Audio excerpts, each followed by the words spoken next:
La Crique de l'Aube présente Peter Pan de James Matthew Barrie. Dans les brumes d'une Londres de mystère, où les cheminées crachent leur vapeur comme des dragons mécaniques, et où les ombres s'allongent telles des chimères, se trame une histoire hors du commun. Laissez-nous vous conter les aventures extraordinaires de Peter Pan, un garçon espiègle et rebelle, dont le cœur bat au rythme d'une horloge à vapeur et dont l'âme est aussi libre que le vent. En hommage à James Matthew Barrie, son œuvre au Great Ormond Street Hospital. Chapitre 1. Peter débarque. Tous les enfants, hormis un seul, grandissent. Ils savent très tôt qu'ils doivent grandir.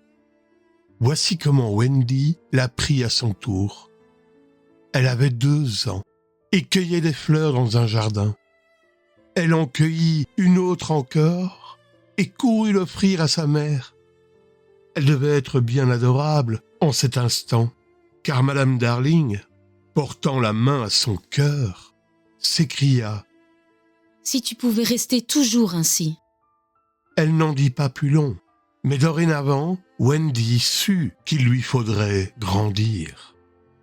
Dès qu'on a 2 ans, on n'y échappe pas, on sait. 2 est le commencement de la fin.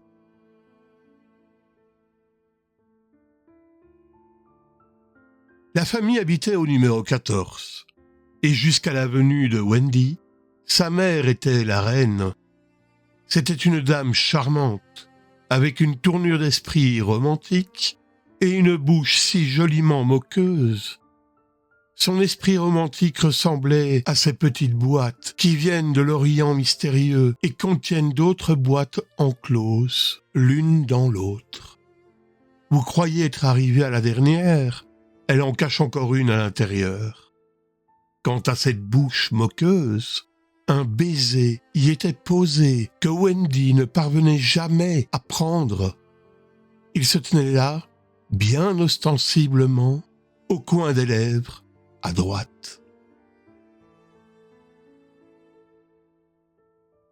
Et voici comment Monsieur Darling conquit sa femme. Le bataillon des messieurs qui se trouvaient célibataires alors qu'elle était encore jeune fille, ayant découvert au même moment qu'ils en étaient amoureux, tous se précipitèrent chez elle pour lui demander sa main. Tous, sauf Monsieur Darling, qui prit un fiacre et entra le premier dans la place. Ce fut ainsi qu'il la conquit.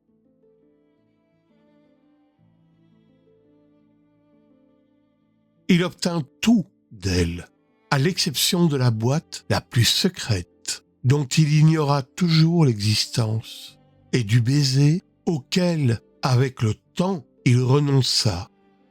Wendy pensait que Napoléon, lui, aurait fini par l'obtenir, mais je le vois bien en train d'essayer, puis battre en retraite, fou de colère, en claquant la porte. Devant Wendy, Monsieur Darling se vantait souvent de ce que sa mère non seulement l'aimait, mais le respectait. Il était un de ces êtres profonds et subtils pour qui les valeurs mobilières n'ont pas de secret. En vérité, personne ne s'y connaît vraiment en la matière. Mais lui avait tout à fait l'air de s'y connaître, et sa façon d'affirmer que les valeurs sont en hausse et les titres en baisse inspirait aux femmes le plus grand respect. Madame Darling se maria en robe blanche. Au début, elle tint les livres de contes à la perfection, comme en se jouant. Il n'y manquait même pas une tête de chou de Bruxelles. Puis, peu à peu, des choux-fleurs entiers passèrent au travers, et à leur place, l'on vit des images bébés sans visage. Au lieu de les additionner, Madame Darling les dessinait. C'étaient ses pronostics. Wendy vint la première, puis John, enfin Michael. Durant une semaine ou deux après la naissance de Wendy, ses parents se demandèrent s'ils pourraient la garder, car cela faisait une bouche de plus à nourrir. Monsieur Darling était très fier de son rejeton, mais en homme responsable, il vint s'asseoir sous le lit de sa femme, lui prit la main et se mit à calculer les dépenses futures. Sous le regard suppliant de Madame Darling, elle était prête à courir ce risque, advienne que pourra. Mais ce n'était pas du tout la façon de voir de son mari. Il n'y voyait clair qu'armé d'un crayon et d'une feuille de papier. Et, si par malheur elle l'embrouillait avec ses suggestions, il devait tout recompter depuis le début. Cette fois, ne m'interromps pas, demandait-il. J'ai 1 livre 17 ici, 2 livres 6 au bureau.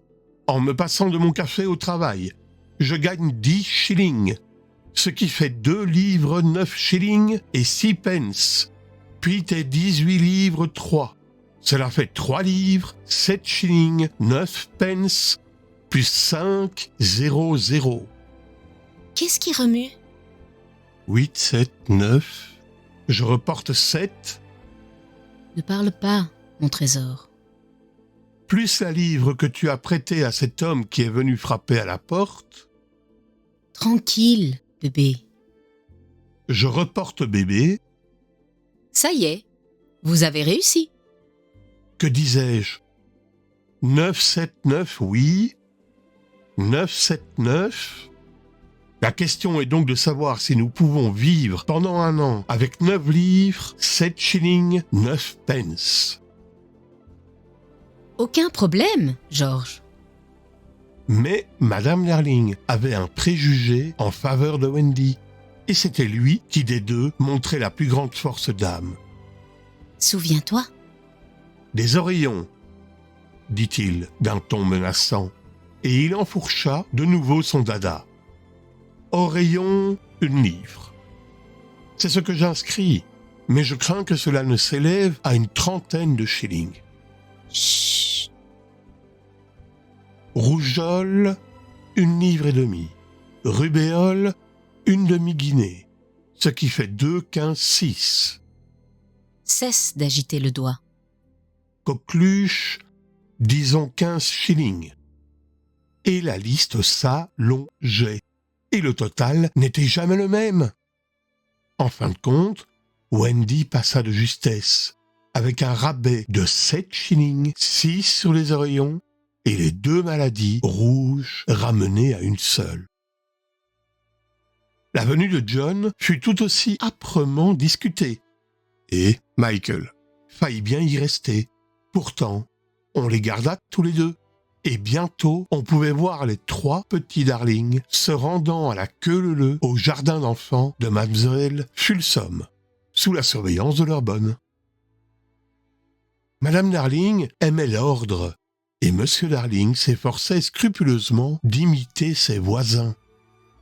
D'où la bonne, comme ils étaient pauvres, vu le prix du lait que les enfants buvaient en quantité, cette bonne se trouvait être une chienne Terre-Neuve, très collet montée, répondant au nom de Nana, et qui n'avait servi aucun maître en particulier avant d'être engagée par les Darling.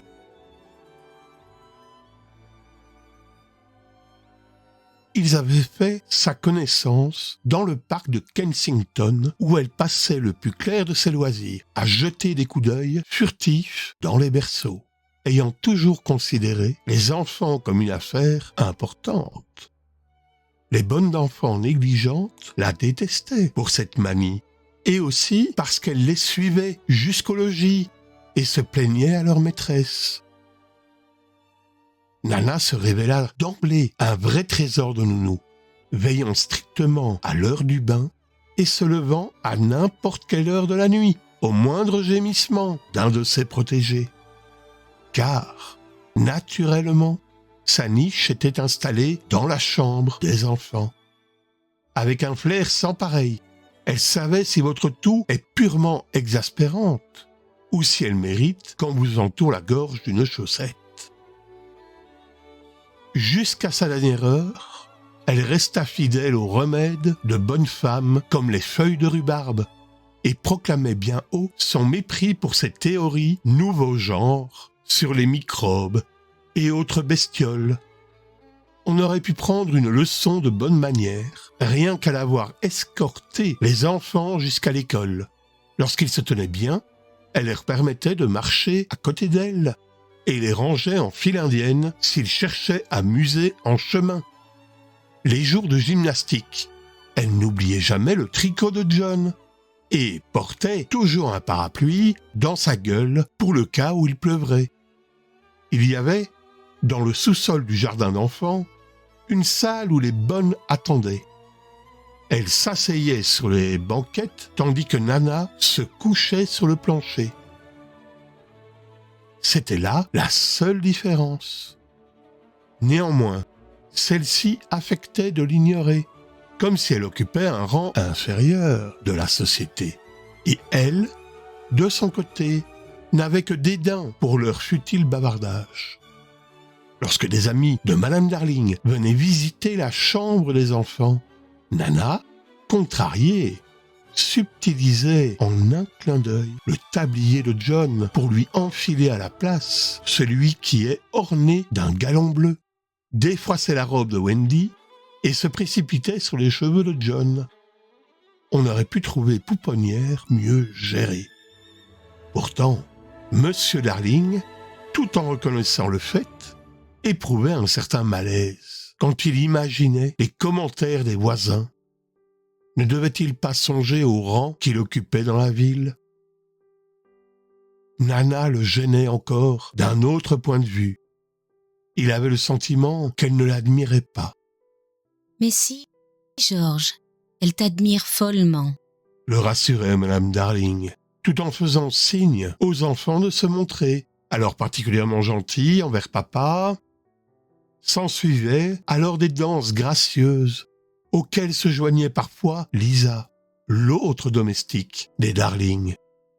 Comme elle avait l'air petite fille, avec sa coiffe et son long tablier de bonne, bien qu'elle eût juré au moment d'entrer en service qu'elle n'aurait plus jamais 10 ans. Oh, la gaieté de ses ébats! Et la plus gaie de tous, Madame Darling, pirouettait avec tant de frénésie qu'on ne voyait plus d'elle que son baiser. C'est alors qu'on aurait eu une chance de le ravir, en sautant sur elle à l'improviste. Non, il n'existait pas de famille plus simple, plus heureuse, avant l'arrivée de Peter Pan. Madame Darling eut vent de Peter pour la première fois, alors qu'elle était occupée à mettre de l'ordre dans l'esprit de ses enfants. C'est une habitude nocturne de toute bonne mère, de fouiller dans l'esprit de ses enfants dès qu'ils sont endormis et de remettre toute chose d'aplomb pour le lendemain, rangeant à leur place les nombreux objets égarés dans la journée. Si vous pouviez rester éveillé, mais c'est impossible, bien sûr, vous verriez comment s'y prend votre maman et trouveriez très intéressant de l'observer à ce moment. C'est exactement comme fouiller dans des tiroirs. Vous la surprendriez à genoux. Je pense, se demandant perplexe où diable vous avez bien pu dénicher ce machin, faisant des découvertes agréables et d'autres qui le sont moins, pressant cette chose contre sa joue comme si c'était aussi doux qu'un petit chat, et faisant vivement disparaître cet autre de la vue. Quand, le matin, vous rouvrez les yeux, votre méchanceté et les passions mauvaises qui vous accompagnèrent au lit, vous les retrouvez pliées en une pile serrée et repoussées tout au fond de votre conscience. Par-dessus sont rangées vos plus jolies pensées, attendant que vous les enfiliez. Je ne sais s'il vous est arrivé de voir la carte géographique de l'esprit d'une personne.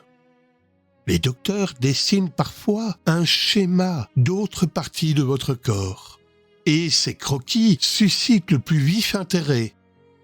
Mais surprenez-les donc, tandis qu'ils s'ingénient à dresser le plan d'un esprit d'enfant. Territoire non seulement embrouillé, mais qui n'arrête pas un instant de bouger. Des lignes en zigzag apparaissent, tout comme sur une feuille de température.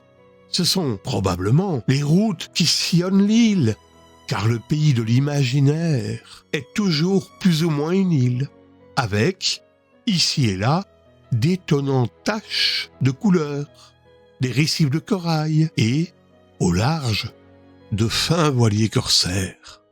Et encore des repères sauvages, des nains, tailleurs pour la plupart. Des grottes où coule une rivière, des princes benjamins de 7 frères, une hutte prête à s'effondrer, et une toute petite vieille au nez crochu. S'il n'y avait que cela, le plan serait facile à tracer, mais on y trouve aussi le premier jour à l'école, la religion, les prêtres, le bassin rond, les travaux d'aiguille, des meurtres, des pendaisons, les verbes qui gouvernent le datif, le jour du flan au chocolat, les premières bretelles, dites 33, 3 sous pour arracher votre dent vous-même, et ainsi de suite.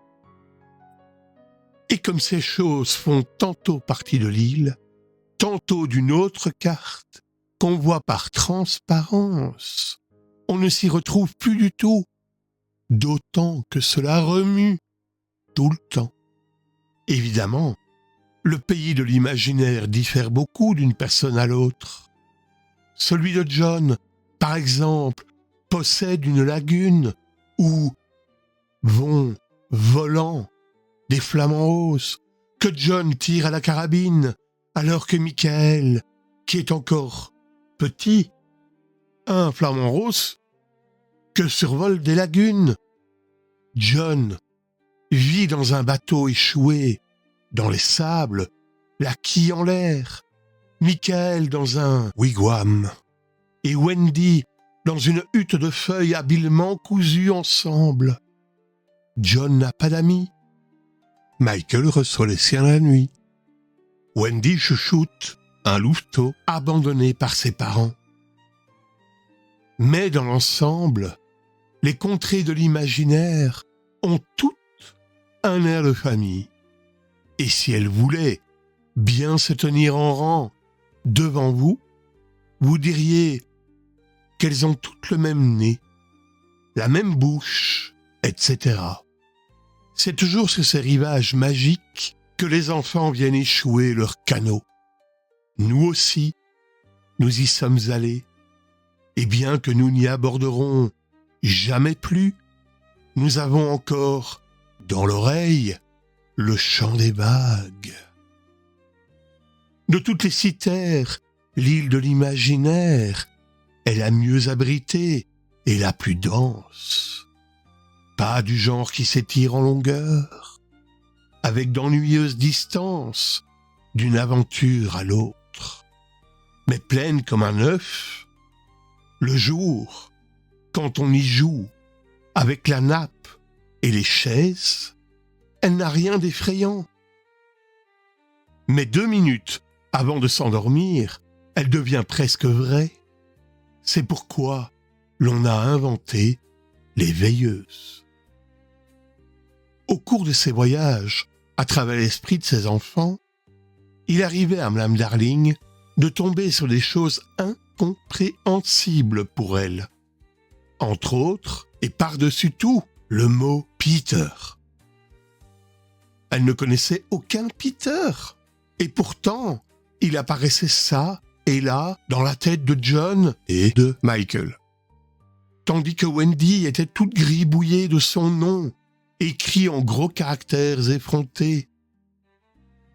Lorsque Madame Darling le déchiffrait, elle lui trouvait l'air joliment sûr de lui.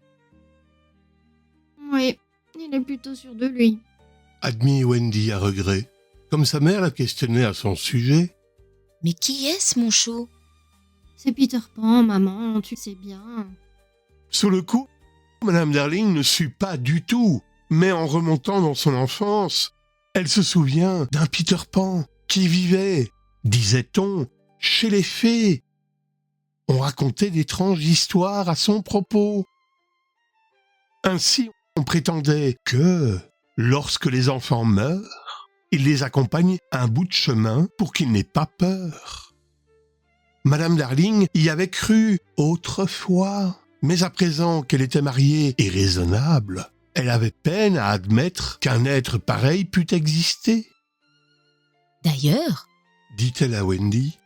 il aurait dû grandir depuis le temps. Non, il n'a pas grandi.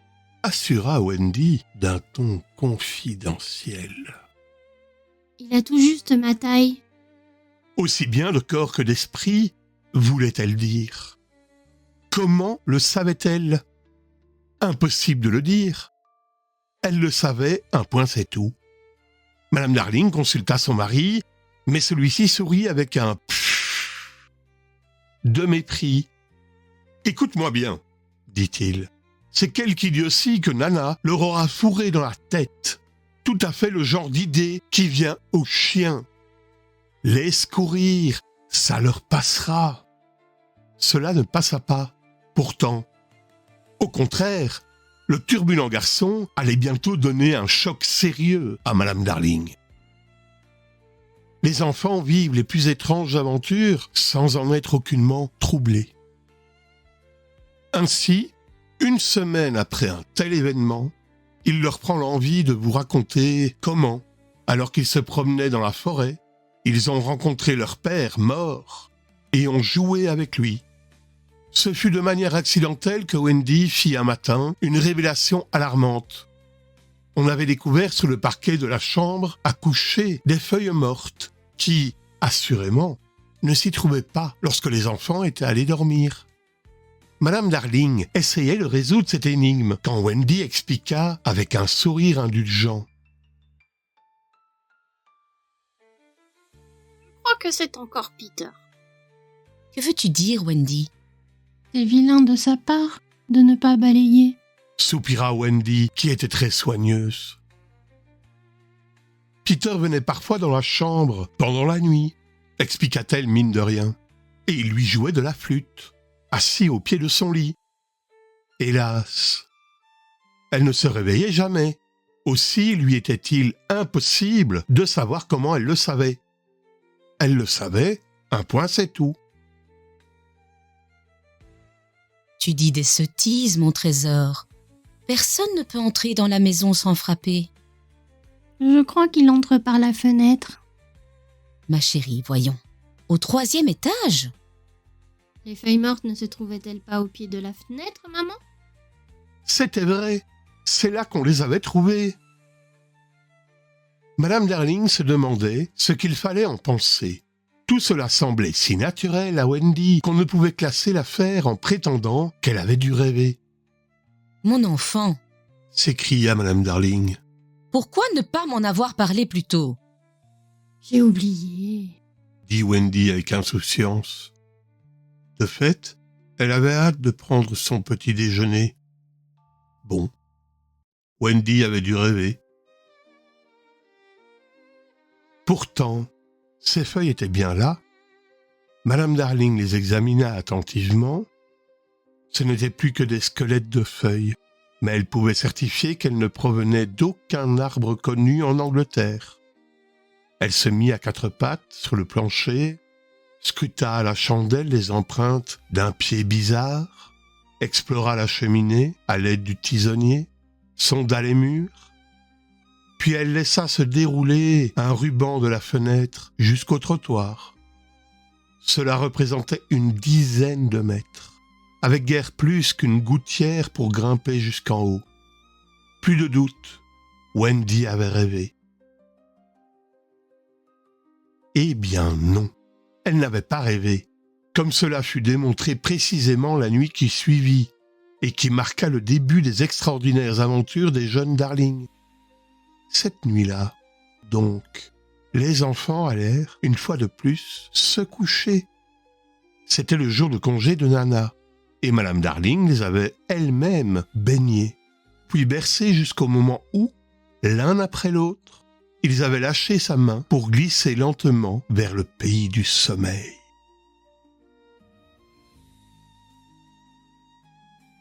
Ils avaient l'air si calmes, si paisibles, qu'elle sourit de ses propres frayeurs et s'assit tranquillement pour coudre auprès du foyer.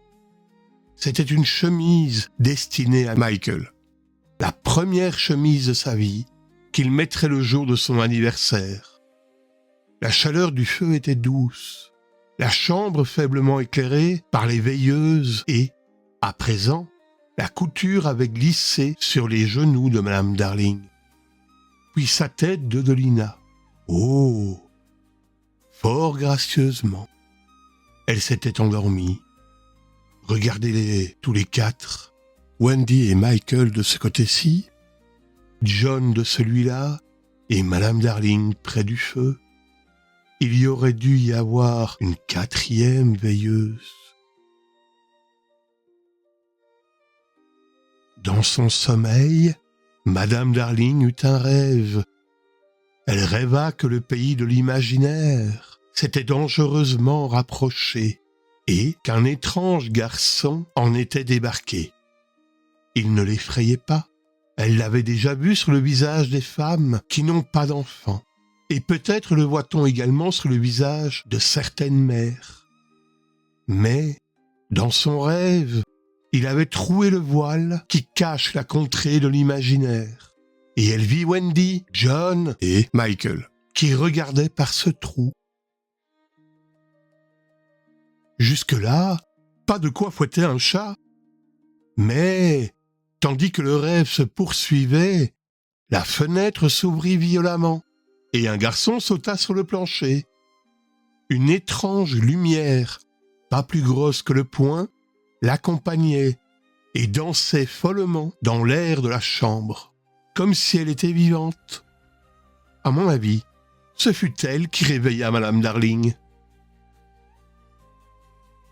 Elle poussa un cri, vit le garçon, et je ne sais comment reconnut aussitôt Peter Pan. Si vous aviez été là, ou moi, ou Wendy, nous aurions vu qu'il ressemblait beaucoup au fameux baiser de Madame Darling. C'était un charmant petit gars, vêtu de feuilles et de résine qui sointait des arbres. Mais ce qu'il y avait de plus adorable en lui, c'était ses dents de lait qu'il avait au grand complet. S'apercevant qu'il avait affaire à une grande personne, il lui adressa un grincement de ses 20 petites perles blanches.